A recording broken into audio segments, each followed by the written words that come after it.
Sosoknya kelihatannya adalah utuh tapi dalamnya berongga, itu nifak. Sosoknya ibadah, sosoknya perbuatan baik, sosoknya dia bagus banget ya, tapi sebenarnya itu adalah pencitraan dan pembohongan kepada rakyat, kepada umat, kepada masyarakat. Bohong dia, pakai ini pakai itu, tampak ini tampak itu bohong, itu nifak, dan itu banyak. Assalamualaikum warahmatullahi wabarakatuh. Alhamdulillah, wassalatu wassalamu ala rasulillah Sayyidina Muhammad ibn Abdillah wa ala alihi wa sahbihi wa man walah, la hawla wa la quwata illa billah. Rabbi syrah li sadri wa yassir li amri wa hlul 'uqdatam min lisani yafqahu qawli, amma ba'du. Jamaah salat subuh yang dimuliakan Allah Subhanahu wa taala, alhamdulillah berkat rahmat dan karunia-Nya kita masih diberikan kesempatan untuk menambah tabungan pahala kita lewat ibadah salat subuh berjamaah, dan tentunya diawali dengan salat qabliyah subuh.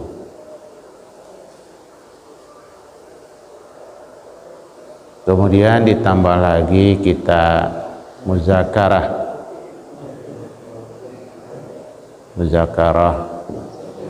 itu saling mengingatkan kebaikan dan kesabaran. Jadi ketika saya duduk di depan bapak-bapak bukan berarti saya paling baik dan paling benar. Saya perlu diingatkan dan perlu dikasih tahu juga. Pada pekan yang lalu, pada bulan yang 2 minggu yang lalu, kita telah memperingati Maulid Nabi di mushola ini, di masjid ini, di mana kemarin juga sudah kita sampaikan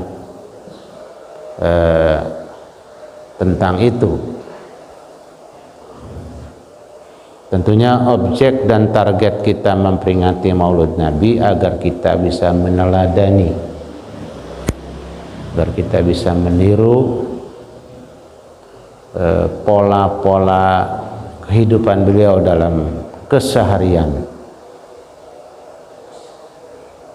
Karena memang bagian daripada syu'abul iman, cabang-cabang iman itu adalah kita cinta kepada Rasulullah Shallallahu Alaihi Wasallam. Nah, cinta ini tidak akan bisa muncul tanpa kita kenal, tidak mungkin. Nah, dari situlah kita untuk memupuk iman kita, kepercayaan kita pada sosok Nabi kita Muhammad Shallallahu Alaihi Wasallam, agar kita bisa mencintainya, kita harus mengenalnya dengan baik. Nah, sumber keteladanannya kemarin sudah kita sampaikan pula, berdasarkan ilmu yang kita dapatkan dari Imam Ghazali rahimahullah. Di sumber keteladanannya itu dari 4 sumber, dari 4 saluran. Saluran yang pertama adalah Kitabullah, Al-Quran. Jadi di sanalah 6.236 ayat itu adalah merupakan sumber keteladanan Nabi kita Muhammad SAW. Gimana? Ya coba aja kita baca. Bagaimana dia mau tidur, apa yang dia baca. Nah, kita meneladani Rasulullah saat kita mau tidur. Rasulullah baca ayat-ayat Allah saat mau tidur, Al-Fatihah, Al-Ikhlas, Al-Falaq, An-Nas. Jadi itu bentuk pekerjaan beliau atau sunnah-sunnah beliau yang dia kerjakan, kita tiru. Jadi mau tidur, apalagi kalau para ulama mengantarkan kita suruh berwudu. Jadi kalau mau tidur apa yang kita baca? Tidak bisa tidur apa yang kita baca. sulit tidur apa yang kita baca, itu Nabi sudah memberikan contoh. Jadi bukan malah nonton TV atau melihat monitor apa, ya jadi tidak tambah bisa nggak tidur. Tapi kalau sudah dengan apa yang Rasulullah ajarkan, apa yang Rasulullah sudah contohkan, kita teladani, maka nanti kita bisa nyaman. Karena tidur itu kan pengobatan gratis. Pusing bisa hilang, darah tinggi bisa hilang. Jadi banyak yang kita dapatkan. Karena waja'alna laila libasa. Kami jadikan malam, kata Allah, adalah seperti baju, seperti pakaian. Kita kalau nggak pakai baju kan masuk angin. Kalau kita tidak pakai baju, kita juga bisa digigit nyamuk. Bahkan kalau batasan tertentu kita pakai baju anti peluru. Nah, itu Rasulullah Shallallahu Alaihi Wasallam. Sumber-sumber keteladannya di situ. Mau tidur, ya. Kemudian sikapnya sehari-hari sesama kaum muslimin dan sesama orang-orang non muslim gimana? Itu sudah dicontohkan.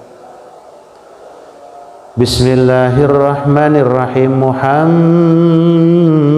Rasulullah walladzina ma'ahu asyidda'u 'alal kuffari rahama'u bainahum. Ini pola hidup dia sesama kaum muslimin dan sesama orang non muslim. Gimana? Apakah kita bergaul sesama saudara kita yang muslim harus berantem, harus saling curiga dan sebagainya? Muhammad itu adalah utusan Allah, artinya duta Allah, contoh buat kita, dia teladan buat kita. Walladzina ma'ahu asyidda'u 'alal kuffar. Orang-orang yang bersama beliau, artinya kita akan umatnya, kita akan pengikutnya. Asyidda 'alal kuffar, tegas terhadap orang-orang kafir. Bukan berarti kejam. Tegas itu beda dengan kejam. Tegas itu prinsip yang dipegang. Kalau halal ya halal, kalau haram ya haram. Kita kumpul sama mereka boleh, nggak ada masalah, dan itu nggak ada larangan. Kumpul, bergaul, berinteraksi sesama non muslim. Bahkan boleh belajar dengan mereka, boleh. Tetapi nanti ada batasan-batasan yang tidak boleh kita ikut-ikutan. Tegas, oh ini haram. Yang dia makan haram, kita nggak makan. Ya. Yang dia lakukan tidak sesuai dengan syariah kita, kita tidak ikuti. Itu namanya tegas. Cuman kan sekarang terus didorong kita untuk ikut-ikutan mereka, berurusan makan ikutan mereka. Coba Bapak perhatikan kalau dalam acara pesta pernikahan di gedung-gedung, Masya Allah, makan, udah nggak peduli kiri kanan tangannya, minum sudah tidak perlu kiri kanan tangannya, udah gitu sambil berdiri. Itu sunnah siapa? Itu adalah keteladanan dari siapa? Kalau zaman dulu kan orang walimatul urus itu mesti ya makan disajikan oleh yang punya rumah, timnya menyiapkan dengan tempat duduknya. Kalau di tempat acara gitu sengaja kursi ditiadakan, terus gimana? Padahal Nabi sudah memberikan contoh. Asyidda itu adalah pola-pola atau tradisi kebiasaan mereka, tapi kadang sekarang kita ikut-ikutan. Nah ini makan dan minum, ya, tegas kita terhadap orang-orang kafir. Berpakaian juga tegas, Ibu, tegas. Oh dia buka rambut kelihatan, ya nggak apa-apa, dalam keyakinannya begitu, tapi kita tegas, kita tidak boleh ikut-ikutan mereka. Makan tadi, minum Sampai sederhana kan minum tadi. Bismillahirrahmanirrahim. Alhamdulillah. Bismillahirrahmanirrahim. Alhamdulillah. Bismillah. Alhamdulillah. Jadi tiga tegukan. Kalau minum udah pakai botol, agak berhenti. Sambil berdiri, la haula wala quwata illa billah. Jadi sederhana saja yang memang tidak berat, itu sudah ke bawah mereka. Bagaimana yang berat-berat? Nah, itu target kita memperingati Maulid Nabi, ke situ arahnya. Jadi kita mau meneladani beliau. Nah, sumber yang kedua kemarin juga sudah kita sebut adalah as-sunnah. As-sunnah ya, aqwaluhu wa af'aluhu wa iqraruhu, perkataan-perkataan Nabi. Perkataan Nabi itu diteruskan kepada para sahabat Nabi dan masyarakat Madinah kalau lagi marah kepada anaknya. Gimana perkataan marah saat dia marah pada anaknya? Bukan sumpah serapah, Ibu. Kalau anak kita nakal, kalau lagi bandel, jadi sumpahin. Nabi itu selalu Allah yahdika ya waladi, hadakallah ya waladi. Begitu. Nah, kita kan suka Masya Allah, tangan bermain, mulut main juga, ungkapan-ungkapan kasar dan kotornya. Nabi enggak. Nah, sampai hari ini di Madinah itu kalau orang tua marah sama anaknya, Allah yahdika ya waladi. Apa artinya? Itu marah itu. Ya Allah, mudah-mudahan Allah berikan petunjuk kepada kamu wahai anakku sayang, berikan hidayah, berikan jalan yang benar. Oh, sudah begitu, paham anaknya marah, bapaknya ibunya marah, nah itu adalah marahnya aja doa. Ini dalam marah ada contohnya, dalam bergembira ada contohnya. Saat kita mendapatkan kesuksesan, keberhasilan, ya nggak seperti orang-orang bakar petasan, bakar kembang api habis-habisan. Enggak. Kita ada kalau sudah menang, sudah berhasil, nggak boleh hura-hura. Bismillahirrahmanirrahim. Idza jaa nasrullahi wal fath wa ra'aitan nasa yadkhuluna fi dinillahi afwaja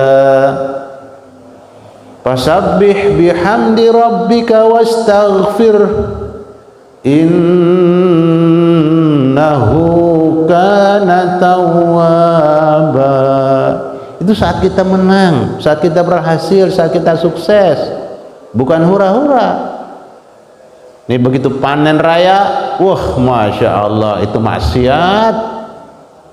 Dah berhasil. Kalau udah datang nasrullah, pertolongan dari Allah, emang dari siapa kita berhasil? Dari siapa kita menang? Dari siapa kita bersukses? Dari Allah. Nasrullah, pertolongan Allah. Kan gampang sekali kalau Allah mau berkehendak. Gampang.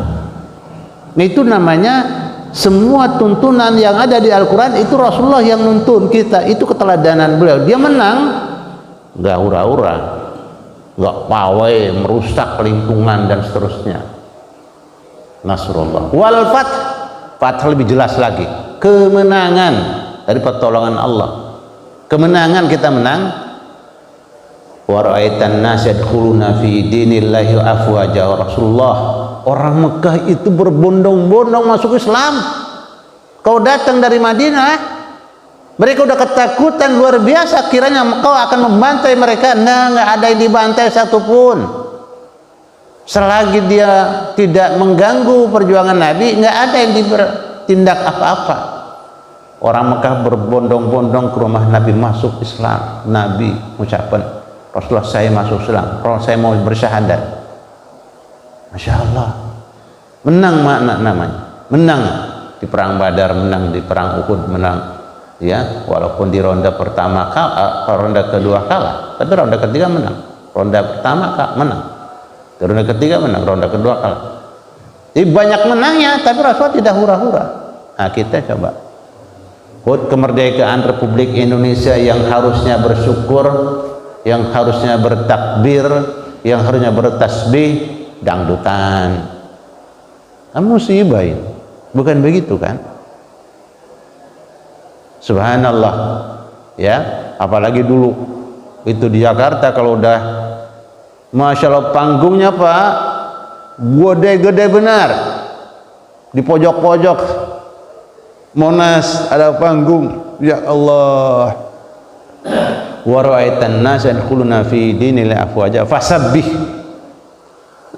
Saat pertolongan Allah datang, fasabbih, bertasbih. Subhanallah, jangan-jangan saya masih salah ini ya Allah.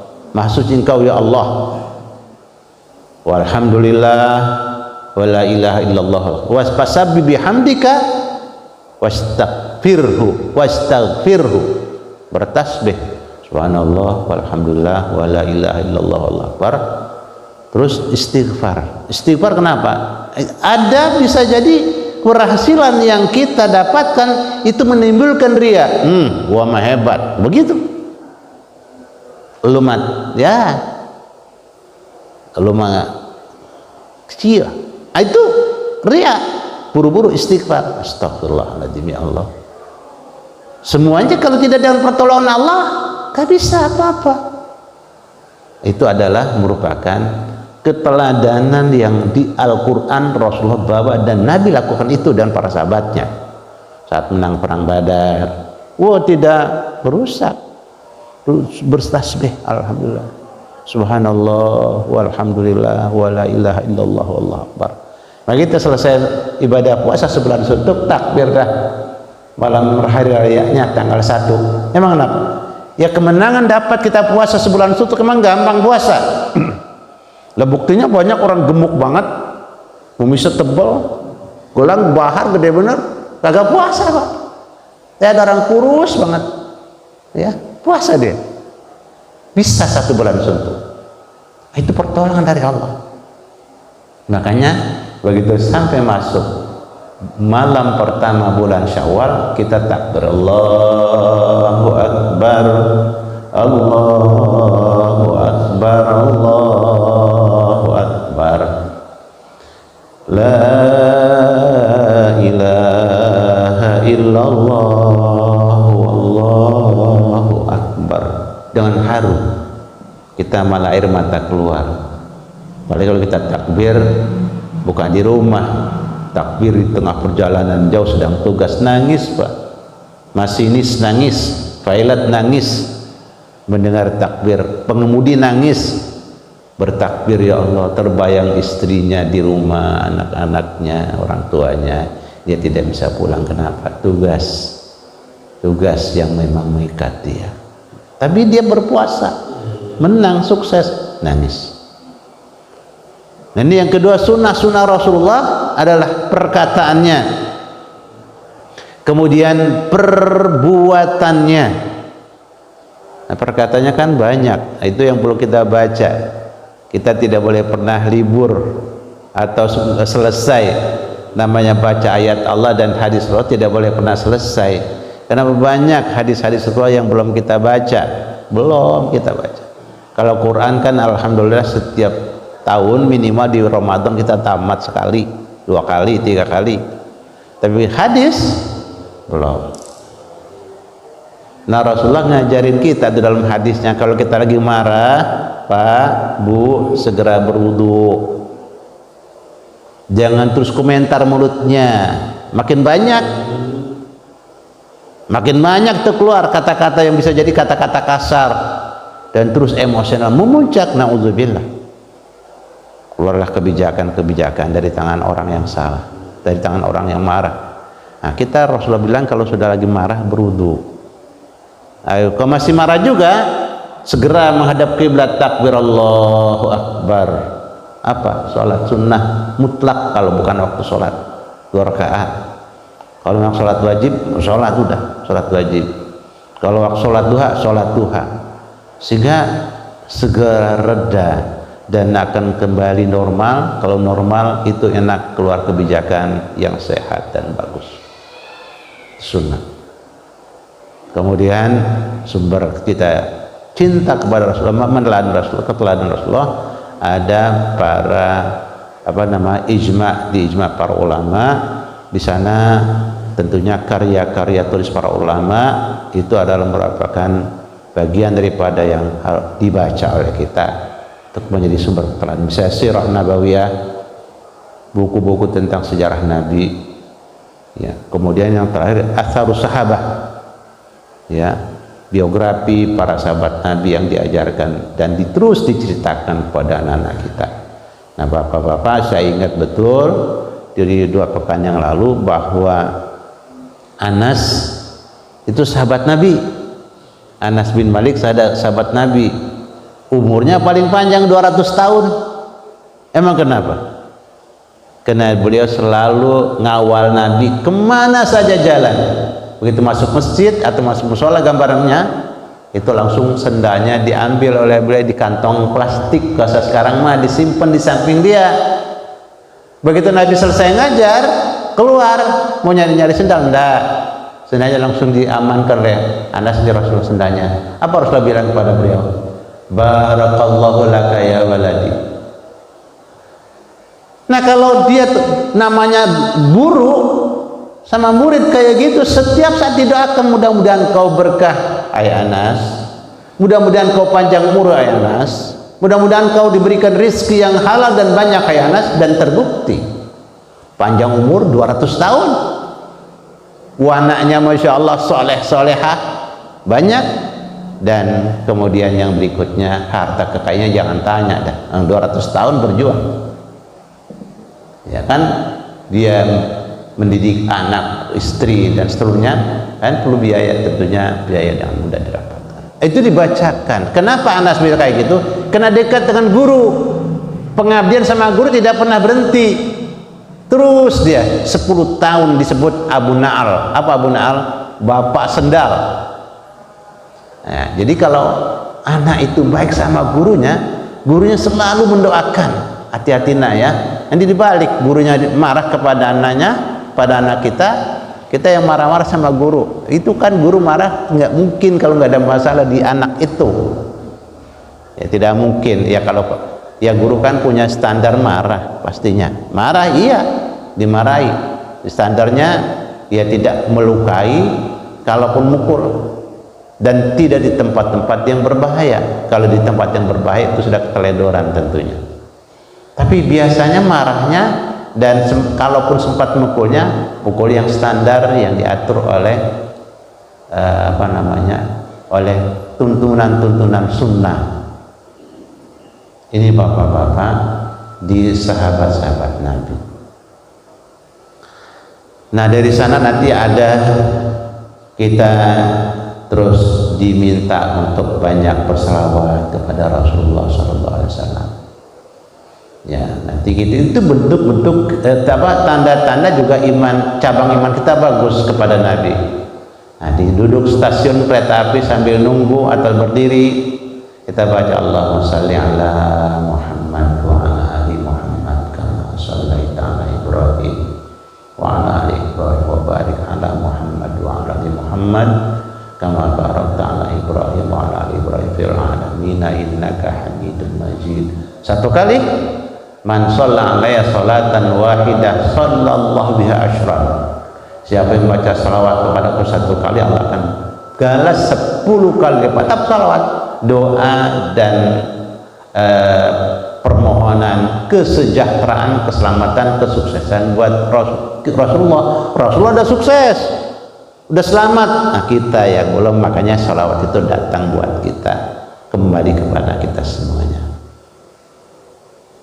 Nah, yang berikutnya Bapak Ibu, supaya kita bentuk cinta kita kepada Nabi adalah mengikuti sunnah-sunnahnya, baik perkataannya, perbuatannya. Makanya saya dulu belum pernah pakai sorban kayak gini, bawahnya malu baik, malu aja. Terus saya merenung, loh, kapan saya mau pakai ikut sunnah Nabi, umur sudah sekian kok belum juga. Ya Allah, berikan saya taufik dan hidayah, saya jangan malu terus ya Allah. Ini kan sunnah Nabi, saya coba. Kalau nggak bisa tiap hari, ya sekali gitu seumur hidup, biar dapat catatan ikut sunnah Nabi. Kayak bapak ibu kan kita dianjurkan sholat sunnah tasbih, kan ada anjurannya tuh. Kalau nggak bisa tiap malam memang berat, ya seminggu sekali. Berat juga sebulan sekali. Berat juga setahun sekali. Nggak berat juga seumur hidup sekali dah. Coba sekali aja sholat tasbih.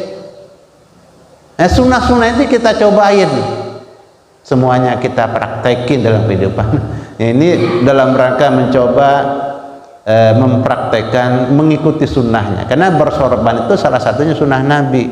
Ya memang ada orang-orang sebelah sono sekarang itu sedang benci bener sama orang Arab, tapi kalau duitnya emang gak dibenci, lagi marah-marah baik Arab, gak boleh banget berbau Arab, ya bilang kadrun lah, kadal gurun pasir lah, onta lah, macam-macam, lagi marah-marah aja.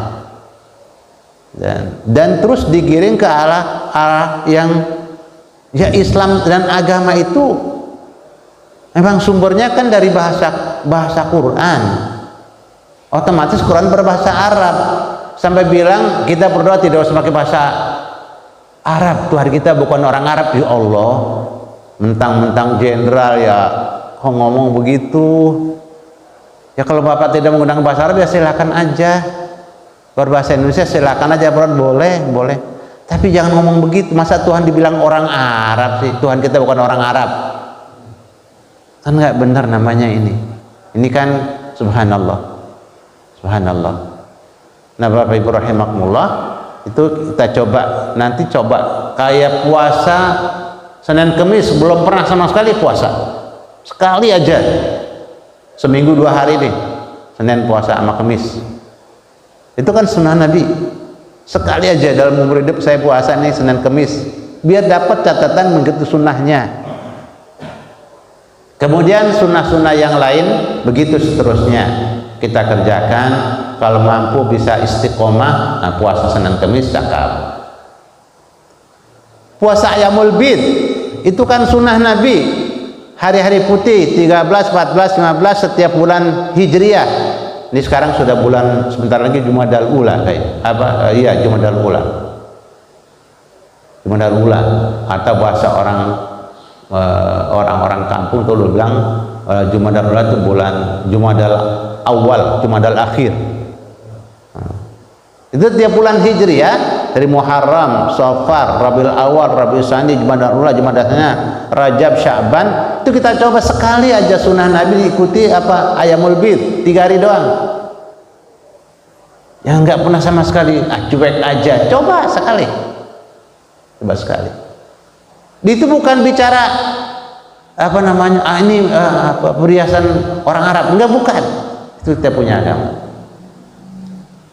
Nah itu sunnah-sunnahnya yang nanti berupa pekerjaan ya, tanggal 13, 14, 15. Kalau soal puasa Daud, wah berat ini ya, sekali lah seminggu puasa Daud.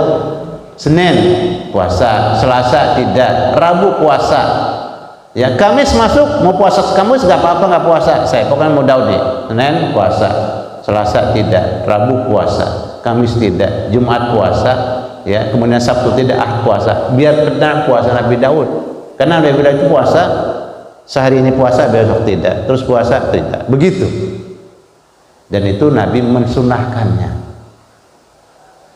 Jadi kita coba dari sunnah-sunnah yang Nabi pernah kerjakan, kita ikuti sekali, apalagi istiqomah. Siwakan, kesiwak yang pakai kayu tuh, ya kita pakai sekali, 2 kali, 3 kali, apalagi bisa rutin mau sholat, udah sikat gigi di rumah, siwaknya udah dicuci, mau berangkat kantongin dah, begitu mau imamin atau mau sholat di barisan ini sudah Bismillahirrahmanirrahim, Bismillahirrahmanirrahim, sunatan wattiba'ati Rasulillah, kena ikut Rasulullah. Itu sunnah-sunnah Nabi kita kerjakan. Itu keteladanan yang nanti bisa kita ikuti, walaupun namanya kelihatan sunnah, tetapi itu semuanya pastinya ada pahala dan pastinya kita akan mendapat hadiah tabungan dari Allah Subhanahu wa taala. Dan itu bagian pada syu'abul iman. Jadi Bapak rahimahullah, yang berikutnya syu'abul iman yang berikutnya apa? Al-ikhlas. Ya, kita ngerjakan begini nih ya bukan karena apa-apa, emang ikut Nabi, mencoba ikut Nabi, ikut ikhlas sudah. Karena kalau udah ikhlas itu nanti nggak ada beban, nggak capek, nggak lelah. Ya, innamal a'malu binniyat wa innamal likulli imri'in ma nawa wa ma umiru illa liya'budullaha mukhlishina lahud-din hunafa wa yuqimus salata wa yutuz zakata wa dzalika dinul qayyimah. Nah, pekerjaan itu tergantung niatnya. Kerjaannya pekerjaan, sosoknya pekerjaan akhirat tapi jadi dunia. Kerjaan itu sosoknya dunia tapi jadi akhirat. Kenapa? Niatnya.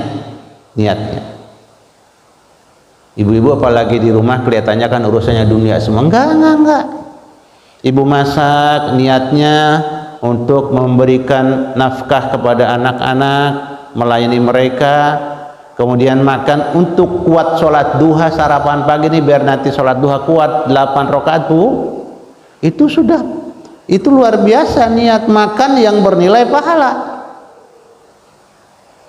Minum di samping niatnya untuk mendapatkan kekuatan fisik beribadah, pakai sunnah Nabi, kanan tadi 3 napas ya sambil duduk, itu semuanya adalah merupakan kesunahan yang kemudian kita ikhlas makan dan minumnya.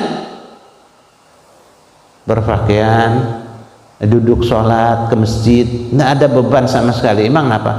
Allah perintahkan, Nabi perintahkan, ikhlaskan saja sudah. Jangan karena siapa-siapa. Kenapa? Gak enak saya mah Pak RT kalau nggak datang. Nah ini salah nih. Jangan. Gak enak saya kalau nggak datang sama Pak Kades. Enggak. Saya datang lillahi ta'ala, bukan karena siapa-siapa. Itu ikhlas. Ikhlas itu gambarannya seperti orang yang masuk kamar kecil. Ya, begitu keluar nggak disebut-sebut, nggak ditengok-tengok, udah. Itu ikhlas. Apa yang kita berikan, apa yang kita kerjakan. Cuman sewaktu-waktu perlu diceritakan untuk pembelajaran, untuk sejarah, boleh.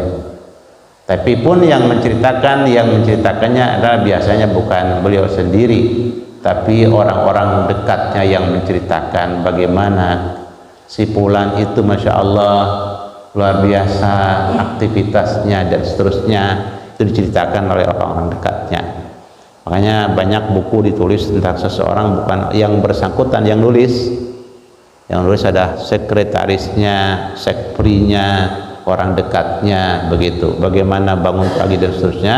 Makanya para sahabat yang menceritakan tentang Nabi kita Muhammad SAW. Kan sering kita dalam hadis begitu ya, an Abi Hurairah radhiyallahu anhu qala Rasulullah sallallahu alaihi wasallam majtama qaumun fi baitin aw fi buyutin aw fi majlisin yatuna kitabullah wa yatadarasuna bima bainahum illa hafathumul illa nazarat al mustaqina wa ghasyatumur rahmah wa hafathumul malaika wa zakarhumullah biman indah. Itu yang menceritakan Abu Hurairah. Abu Hurairah cerita bahwa Nabi pernah ngomong gini-gini ya kepada kita generasi berikutnya. Ikhlas. Wa ma umiru illa liya'budullaha mukhlishin. Mereka kita ini tidak diperintahkan kecuali untuk beribadah kepada Allah dengan penuh keikhlasan. Ya, untuk mencari ridha Allah, ikhlas. Nah, kalau udah ikhlas, yang berikutnya tarkur riya, tinggalkan yang namanya riya. Itu asyirkul asghar. Syirik yang kecil itu. Riya itu syirik kecil. Kenapa ingin dipuji oleh orang? Kenapa ingin dilihat orang? Kayak Allah nggak tahu aja sih. Itu kan namanya sudah meniadakan pengawasan, pemantauan, ya, pencatatan dari Allah. Allah catat semua apa yang kita lakukan. Fama ya'mal mithqala dzarratin khairan yarah wa ma ya'mal mithqala dzarratin syarran yarah. Ya, enggak usah diceritakan dah. Ya, udah. Kalau yang baik itu riya, jadi tinggalkan. Tarkun nifaq, tinggalkan kemunafikan. Nifaq itu nafak itu apa sih? Terowongan, ada rongga di dalam, ya. Sosoknya kelihatannya adalah utuh tapi di dalamnya berongga, itu nifaq. Sosoknya ibadah, sosoknya perbuatan baik, sosoknya dia bagus banget, ya, tapi sebenarnya itu adalah pencitraan dan pembohongan kepada rakyat, kepada umat, kepada masyarakat. Bohong dia, pakai ini pakai itu, tampak ini tampak itu bohong, itu nifaq, dan itu banyak. Dan nifaq adalah penyakit, ya, subhanallah. Ingat, hati-hati, ayatul munafiqi salasun. Tanda-tanda orang kemunafikan, tanda orang munafik itu ada 3. Iza wa'ada akhlafa, kalau dia berjanji dia mengingkari. Wa iza haddasa kadzdzaba, kalau ngomong dusta. Wa iza tu'mina khana, kalau diberikan kepercayaan dia berkhianat. Na'udzubillah, summa na'udzubillah. Terus gimana? Kalau munafik, kalau orang-orang yang munafik itu apa? Innal munafiqina fid darkil asfali minan nar, nauzubillah. Orang kafir masuk neraka, ya. Orang yang bermaksiat masuk neraka. Orang munafik masuk neraka atau udah paling bawah, karena neraka itu yang paling dalam, yang paling bawah, yang paling dahsyat, yang paling mengerikan dan menakutkan. Nah, dia itu innal munafiqina fid darkil asfali minan nar. Orang munafik itu masuk nerakanya di paling dasar, paling bawah. Ya, kalau surga kan itu yang paling tinggi, yang paling tinggi, yang paling bagus. Ya, kalau neraka yang paling bawah.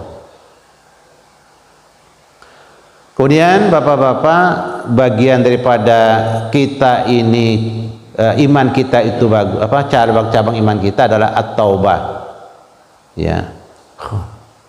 Kullu ummati khatta'un wa khairul khatta'ina at-tawwabun. Kita pernah salah, Pak. Manusia yang baik bukan manusia yang tidak pernah bersalah. Ya, manusia yang baik sekali lagi bukan manusia yang tidak pernah kelupaan. Lupa fitrah, salah juga fitrah. Makanya kalau udah salah, kita jangan ribut-ribut sebenarnya, datang aja ke rumahnya. Kalau saya salah, Pak, kalau Bapak pakai medsos, itu kadang-kadang ada nafsu membela. Saya baru datang ke rumah saya, nanti kita ngopi sama-sama, Pak Ustadz, itu ngomong-ngomong kemarin salah. Alhamdulillah, terima kasih, jazakumullah khairal jaza. Biasanya para pejabat juga begitu, ya. Kalau mereka diingatkan lewat medsos, kadang-kadang bertahan. Tapi kalau lewat face to face, lewat pribadi, insya Allah dia akan istighfar, astagfirullahaladzim, ya Allah saya lupa, terima kasih, ya. Taubat, ya. Makanya dalam surat An-Nasr yang tadi kita baca, wa ra'aitan nasa yadkhuluna fi dinillahi afwaja fasabbih bihamdi rabbika wastaghfirhu innahu kana tawwaba. Nah, dalam kesuksesan kita pun ada salah, Pak, Mas. Mau istighfar. Istighfar biar nanti kesalahan itu terhapuskan. Kenapa? Allah Maha penerima taubat dan Allah mengampuni kesalahan-kesalahan kita dengan catatan kita akui. Makanya kalau dalam sholat kita kelupaan atau kesalahan diingat oleh makmum, nanti ada sujud sahwi. Itu bentuk pengakuan di hadapan umat. Langsung ngaku, ya Allah mohon maaf. Nah, cuman di hadapan Allah, terus kita bilang apa? Subhanalladzi la yanamu wa la yamutu wa la yashu. Maha suci Allah yang tidak tidur, tidak meninggal, dan tidak kelupaan. Nah, kita mah tidur bisa jadi ngantuk, jadi ngomong nyelam kemana-mana. Kemudian kita juga lupa, kemudian kita juga bisa mati. Nah Bapak Ibu rahimakumullah, itu cabang iman. Yang berikutnya adalah al-khauf, takut kepada Allah, takut azabnya, takut siksanya, takut laknatnya, takut dengan kutukannya. Wa amma man khafa maqama rabbih wa nahan nafsa 'anil hawa fa innal jannata hiyal ma'wa. Wa amma man khafa, adapun orang-orang yang takut maqama rabbih, pada kedudukan Allah, ya, yang maha kuasa, yang maha diraja, yang maha segalanya, ya. Wa nahan nafsa 'anil hawa, kemudian dia tahan hawa nafsunya, hawa nafsu negatifnya tahan. Fa innal jannata hiyal ma'wa, maka surga buat dia. Jadi takut kepada Allah itu ada hadiahnya. Hadiahnya kita akan mendapatkan ketenangan hidup di dunia dan di akhirat masuk surga. Orang-orang yang tidak takut berbuat dosa pastinya hidupnya akan selalu gelisah dan tidak pernah tenang. Ya, kalau bapak, ya, bapak ngumpat-ngumpat melakukan kesalahan, itu nanti nggak tenang, nggak tenang. Tapi kalau kita melakukan kebaikan, walaupun diumpet-umpetin, kita tenang. Jadi dizahirkan itu kelihatan orang kita tidak pernah takut. Tapi kalau perbuatan salah, nauzubillah. Yang berikutnya ar-raja, bagian daripada iman kita. Kita punya harapan, punya ada rasa optimis. Hidup ini tidak boleh pesimis seberapapun kondisinya. Seperti misalnya pada batasan sangat kritis, tidak boleh terus putus asa. Wala tai'asu mir rauhillah, jangan sekali-kali putus dari kasih kita putus asa dari kasih sayang Allah, jangan. Wala tai'asu mir rauhillah, jangan sekali-kali putus asa dari rahmat Allah dan kasih sayang Allah. Dalam kondisi yang sangat susah sekalipun, terus gantungkan, ta'alluqkan, kita punya konsentrasi kepada Allah. Bismillah, ya, bismillah. Ar-raja itu punya optimis namanya. Ya, kita kalah dah, enggak. Subhanallah, bismillah, terus bergerak. Ya, hancur dan enggak, bismillah, tahan. Ya, ada, kalau disitulah nanti keajaiban. Ya, keajaiban. Kalau bapak-bapak punya tentara banyak menang, itu biasa. Kalau bapak punya kekuasaan, terus punya tentara banyak, persenjataan banyak, menang, itu orang nggak kaget. Yang dahsyat 313 orang melawan 1000 lebih dengan tank baja, 800 tank baja. Nabi cuma punya 4 tank baja bisa menang, itu ajaib. Allah berikan pertolongan. Kenapa? Tidak putus asa. Kita dalam kondisi susah, jangan putus asa. Kalau kondisi yang kritis, jangan putus asa. Terus, ya hayy ya qayyum bi rahmatika astaghits, hasbiyallahu wa ni'mal wakil, ni'mal maula wa ni'man nasir. Terus diulang-ulang. Ya hayy ya qayyum bi rahmatika astaghits, ya hayy ya qayyum bi rahmatika astaghits, ya hayy ya qayyum bi rahmatika astaghits. Allah yang maha berdiri sendiri, ya, yang maha hidup, saya mohon, ya, dengan rahmatmu pertolongan. Ya Allah, tolonglah saya, tolonglah saya. Allahu Akbar, banyak keajaiban. Apa macan yang begitu ganas tidak menggigit orang yang sedang kritis keselamatannya. Kenapa? Macan lapar, ya, macan ini lapar, dilaparkan, kemudian orang ini yang memang mau disiksa oleh orang yang lalim, oleh orang yang zalim, mau disiksa, dikasih macan, dilaparkan macannya. Macannya tidak mau gigit, Pak, cuman cium-cium doang. Kenapa? Di situ ya hayyu ya qayyum bi rahmatika astaghits, dia selalu, dia tidak lepaskan. Hasbiyallahu wa ni'mal wakil, ni'mal maula wa ni'man nasir. Ar-raja. Jadi jangan putus asa. Seberapapun kondisinya, kita tetap optimis, pertolongan Allah akan datang kalau kita, ketergantungan kita kepada Allah tidak lepas. Asyukru, berterima kasih, bersyukur, berterima kasih kepada Allah, berterima kasih kepada Nabi kita, berterima kasih kepada guru-guru kita, berterima kasih kepada orang tua kita, berterima kasih kepada orang-orang baik dan berterima kasih kepada sampai alam, kepada makhluk kita terima kasih. Nah, terima kasih nanti rinciannya beda-beda. Terima kasih sama Allah gimana? Ya kaulan, mulutnya dari terima kasih juga. Tapi jangan cuma mulutnya aja subhanallah, subhanallah, subhanallah. Mulutnya bertasbih, tapi tangan dan anggota tubuh yang lain tidak berterima kasih. Nah, kalau berterima kasih, ya terima kasih, kita dikasih Allah rizki, terima kasih ya Allah, alhamdulillah, masya Allah, syukurillah. Kemudian terima kasih tangan itu ngambil duitnya, ambil berapa 2,5% masukkan ke kotak masjid Baitur Rahman. Ini Baitur Rahman kan? Ya, masjid Baitur Rahman, masukkan tangannya, ambil tangannya. Itu terima kasih tangan. Terima kasih mulut tadi asyukrulillah, asykurullah ala ni'amihil mutawaffirah.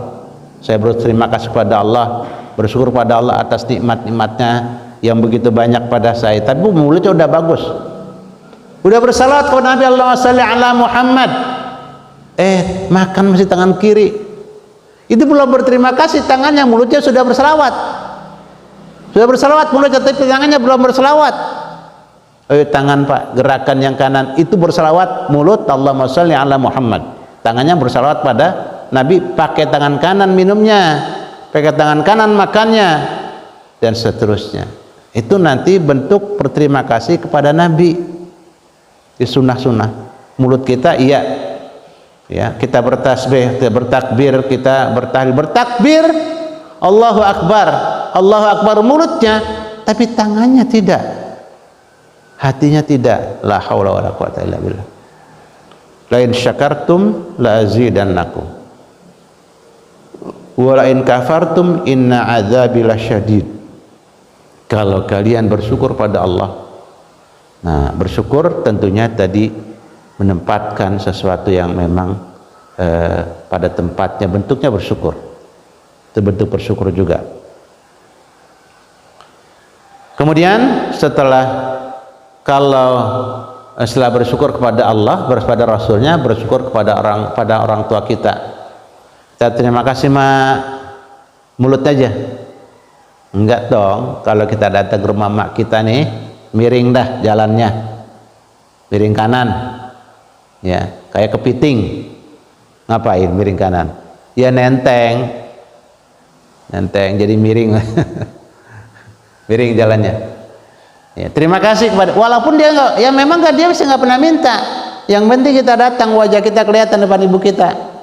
Tetapi kita bentuk terima kasihnya ya, itu kalau dibayar gua enggak kebayar.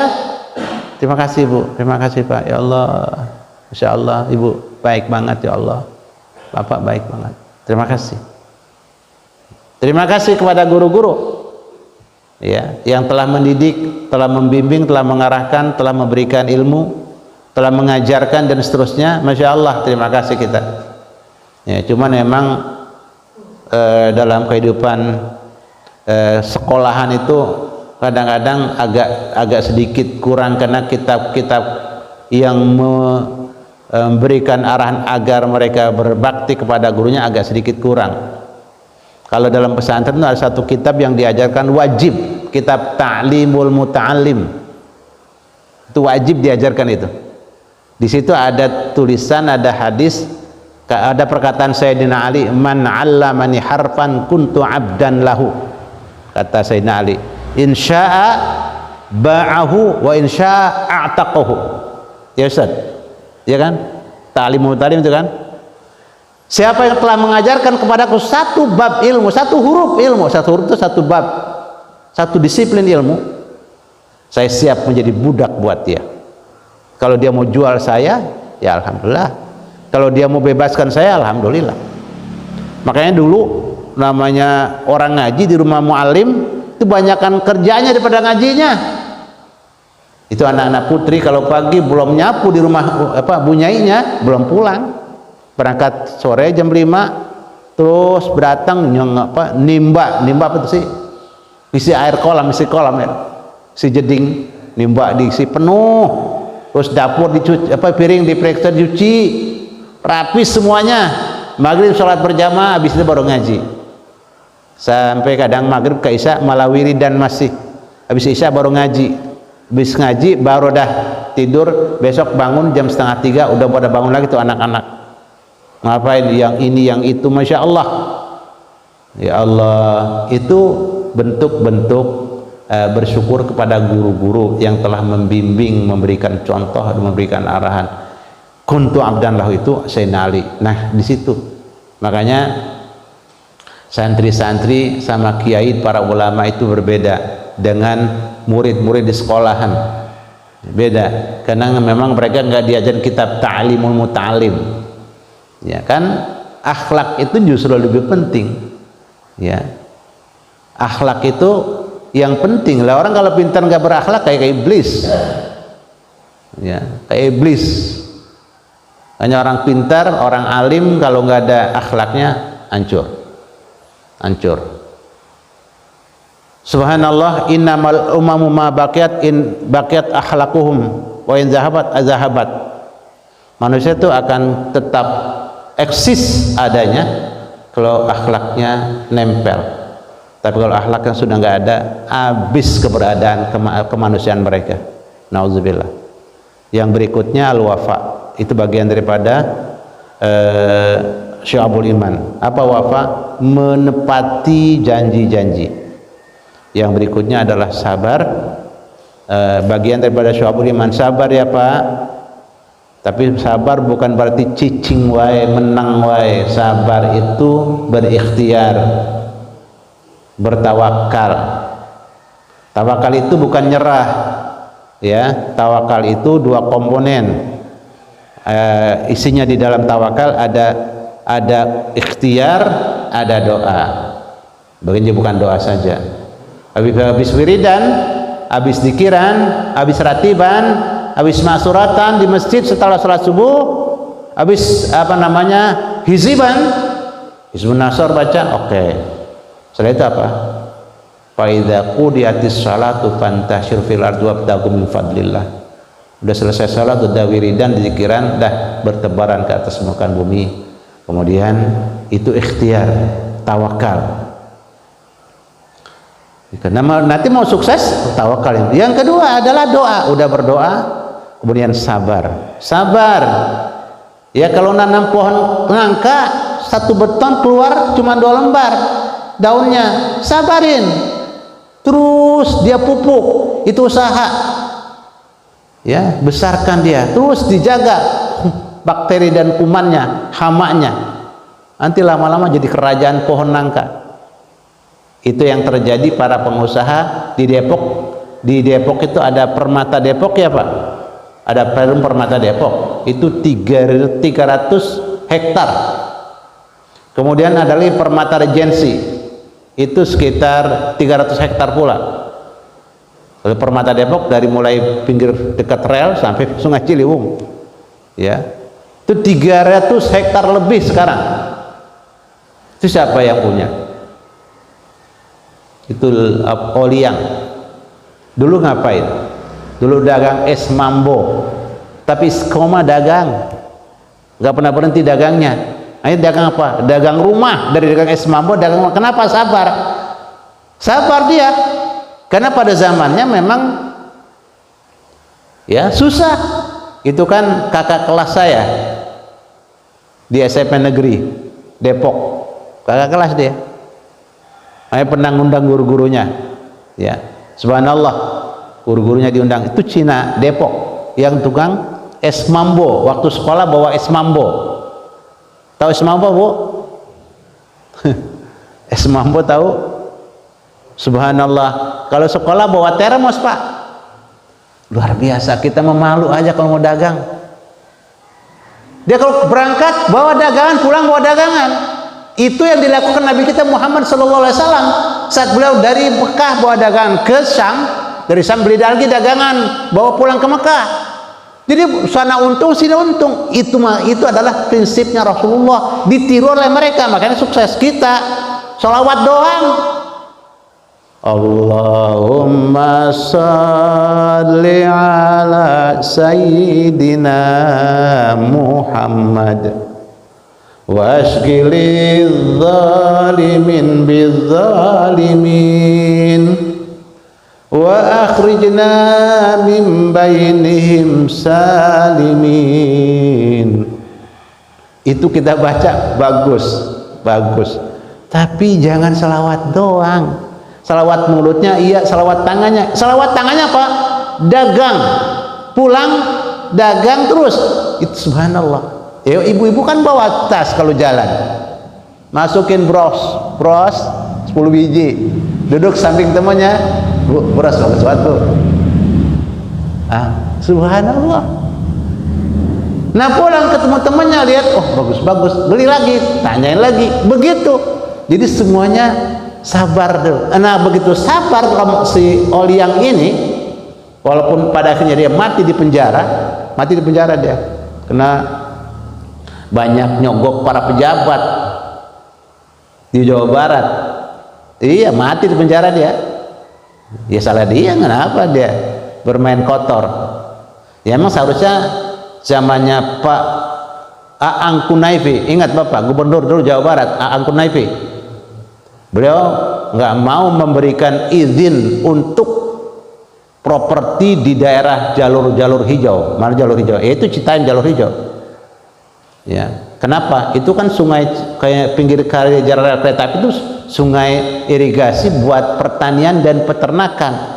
Oleh beliau tidak diizinkan, siapapun mengajukan proposal dia tidak izinkan, jenderal dia. Hanya setelah dia tidak izinkan, ya dibuang menjadi dubes. Ya, dubes marah lagi dia. Kenapa? Melihat saudara-saudaranya di pesawat banyak banget. Ya. Anak-anak perempuan masih kecil-kecil udah dikirim untuk jadi TKW, marah lagi dia. Sian saudara saya, bangsa saya, pulang tanpa pamit dari sana, dari negara itu, marah lagi dia. Nah, begitu ganti, di sini nih banyak main. Hanya daerah yang sangat subur, sangat strategis untuk peternakan dan pertanian digusur. Itu Oliang bermain, ya. Subhanallah, dia sabar jualan alias dagang. Makanya rumah yang ada di Permata Depok saja 3.000 unit dijualan. Jualan apa dia? Jualan rumah, Bu. Jualan rumah. Dari mana? Dari jualan es mambo. Sabar. Nah, terus sabar. As-sabru murrun lakina aqibatahu ahla minal asal. Sabar emang pahit banget. Ya susah, tapi nanti buah-buah sabar lebih manis, hasilnya lebih manis daripada madu asli yang dapat menyembuhkan berbagai macam penyakit. Dah, sampai sabar dulu dah. Nanti kita sambung yang berikutnya, cabang iman yang ke-16. Itu sudah 15 tuh dari yang pertama kemarin. Alhamdulillah, dan moga-moga kita berikan ilmu yang bermanfaat, diberikan kesabaran, dan dijadikan orang-orang yang bersyukur dan orang-orang yang menepati janji. Hadanallahu wa iyyakum ajmain. Assalamualaikum warahmatullahi wabarakatuh.